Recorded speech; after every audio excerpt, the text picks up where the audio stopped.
Bagi umat Hindu, moksa merupakan tujuan tertinggi dalam agama Hindu. Moksa identik dengan kemerdekaan sempurna, ketenangan spiritual yang kekal abadi, ketentraman rohani, dan bersatunya Atman dengan Brahman. Dan apa sajakah langkah-langkah untuk mencapai moksa tersebut? Inilah informasi selengkapnya untuk Anda. Selamat menyaksikan. Menurut Dr. Andes Ida Bagus Sudirga, dalam buku Agama Hindu SMA kelas 2, moksa berasal dari bahasa Sanskerta, yakni kata moksha yang artinya membebaskan atau melepaskan. Dari segi istilah, moksa kerap disamakan dengan nirwana. Secara garis besar, moksa adalah alam Brahman yang sangat gaib dan berada di luar pikiran manusia. Moksa bersifat nirguna, artinya tidak ada bahasa manusia yang mampu menjabarkan keadaan alam moksa yang sesungguhnya. Ajaran Hindu menjelaskan bahwa terdapat 4 jalan untuk mencapai moksa atau kesempurnaan. Keempat jalan itu disebut juga dengan catur marga yoga. Lantas, apa saja 4 jalan yang mencapai moksa tersebut?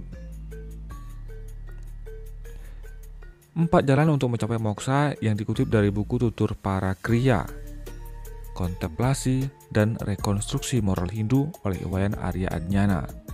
Yang pertama, Bhakti Marga. Bhakti Marga adalah cara menghubungkan diri dengan Tuhan, berlandaskan cinta kasih mendalam kepada Tuhan Yang Maha Esa. Yang kedua, Karma Marga, yaitu jalan karma, merupakan upaya untuk mencapai kesempurnaan dengan kebajikan tanpa pamrih. Yang ketiga, Jnana Marga. Jnana Marga adalah mempersatukan jiwatman dengan paramatman yang dicapai dengan jalan mempelajari ilmu pengetahuan dan filsafat, pembebasan diri dari ikatan-ikatan keduniawian. Yang keempat, Raja Marga. Raja Marga adalah jalan rohani untuk mencapai moksa dengan 3 jalan pelaksanaan, yaitu Tapa Brata, Yoga, dan Samadhi. Tapa Brata adalah latihan mengendalikan emosi atau nafsu dalam diri ke arah positif. Sementara itu Yoga dan Samadhi merupakan latihan untuk menyatukan Atman dengan Brahman melalui meditasi atau pemusatan pikiran. Tingkatan moksa berdasarkan informasi dari buku Agama Hindu SMA kelas 12 karya Dr. Andes Ida Bagus Sudirga dan KK, moksa dapat dibedakan menjadi 4 tingkatan. Berikut penjelasannya. Samipya. Samipya merupakan kebebasan yang bisa dicapai seseorang selama hidup di dunia. Samipya bisa dilakukan oleh para yogi dan maharsi. Sarupya. Sarupya adalah sadharma, adalah kebebasan yang didapat oleh seseorang di dunia ini karena kelahirannya. Salokya. Salokya adalah kebebasan yang bisa diraih oleh Atman, di mana Atman itu sendiri sudah berada di dalam posisi dan kesadaran yang sama dengan Tuhan. Dengan kata lain, Atman sudah mencapai tingkatan dewa yang mencapai manifestasi dari Tuhan itu sendiri. Sayujya. Sayujya merupakan tingkat kebebasan tertinggi di mana Atman sudah bisa bersatu dengan Tuhan Yang Maha Esa atau Brahman.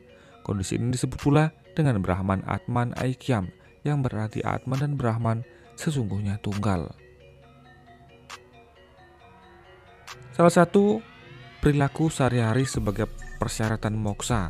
Apa sajakah itu? Menurut Bhagavad Gita, ada 20 perilaku sehari-hari sebagai persyaratan moksa. Yang pertama, sifat rendah hati atau tidak berhasrat ingin dihormati orang. Yang kedua, kebebasan dari rasa bangga atau gila pujian dan hormat. Kemudian yang ketiga, tidak melakukan kekerasan. Yang keempat, toleransi atau kesabaran. Yang kelima, kesederhanaan. Yang keenam, mengabdi kepada guru yang dapat dipercaya. Yang ketujuh, kebersihan. Yang kedelapan, sifat mantap atau keteguhan hati. Yang kesembilan, pengendalian diri atau mawas diri. Yang kesepuluh, melepaskan ikatan terhadap objek-objek kepuasan indria-indria. Yang kesebelas, kebebasan dari keakuan dan kepemilikan palsu atau ego. Yang kedua belas, mengerti buruknya kelahiran, kematian, usia tua, dan penyakit. Yang ke-13, ketidakterikatan terhadap hasil. Yang ke-14, bebas dari ketergantungan pada anak, istri, rumah tangga, dan sebagainya. Tentunya ini sangat sulit sekali. Yang ke-15, keseimbangan pikiran di tengah-tengah kejadian yang menyenangkan dan yang tidak menyenangkan. Yang ke-16, berbakti kepadaku. Yang ke-17, menyukai keheningan. Yang ke-18, menghindari keributan atau khalayak ramai. Yang ke-19, berusaha dengan sungguh-sungguh dalam ilmu pengetahuan rohani. Yang ke-20, memahami dalam-dalamnya tujuan kehidupan. Aku menyatakan bahwa 20 sifat tersebut adalah pengetahuan dan apapun yang ada di luar sifat-sifat itu adalah kebodohan. Bhagavad Gita 13:7-12. Dalam melakukan itu semua, hendaknya tidak memiliki sifat motif untuk mencapai pembebasan sekalipun, di mana sifat-sifat itu hanya akan tumbuh karena berkah siwa semata. Jika seorang mempraktikkan sifat-sifat itu hanya atas dasar ingin moksa, maka tidak ada bedanya ia dengan para karma atau pencari pahala. Ke-20, sifat itu merupakan sarana untuk keluar dari ikatan terhadap badan. Roh-roh yang terikat, terperangkap di dalam keberadaan material atau badan jasmani. Ia berusaha untuk berkuasa atas alam material. Inilah ilusi atau maya siwa. Akibat dari mempersamakan diri dengan badan, maka timbullah keakuan palsu atau ahamkara, yaitu perasaan ingin dihormati, dipuji, goyah terhadap kejadian yang menyenangkan dan tidak menyenangkan, iri, kemarahan, nafsu, kebanggaan palsu, kepemilikan palsu, kekuatan palsu. Dengan kata lain, roh-roh yang terikat ini ingin menjadi sang penikmat. Sesungguhnya diri kita bukanlah penikmat, Tuhanlah penikmat segalanya, Sang Yang Yadnya. Bagaimana pendapat Anda semeton? Ternyata salah satu yang paling utama dari persyaratan moksa adalah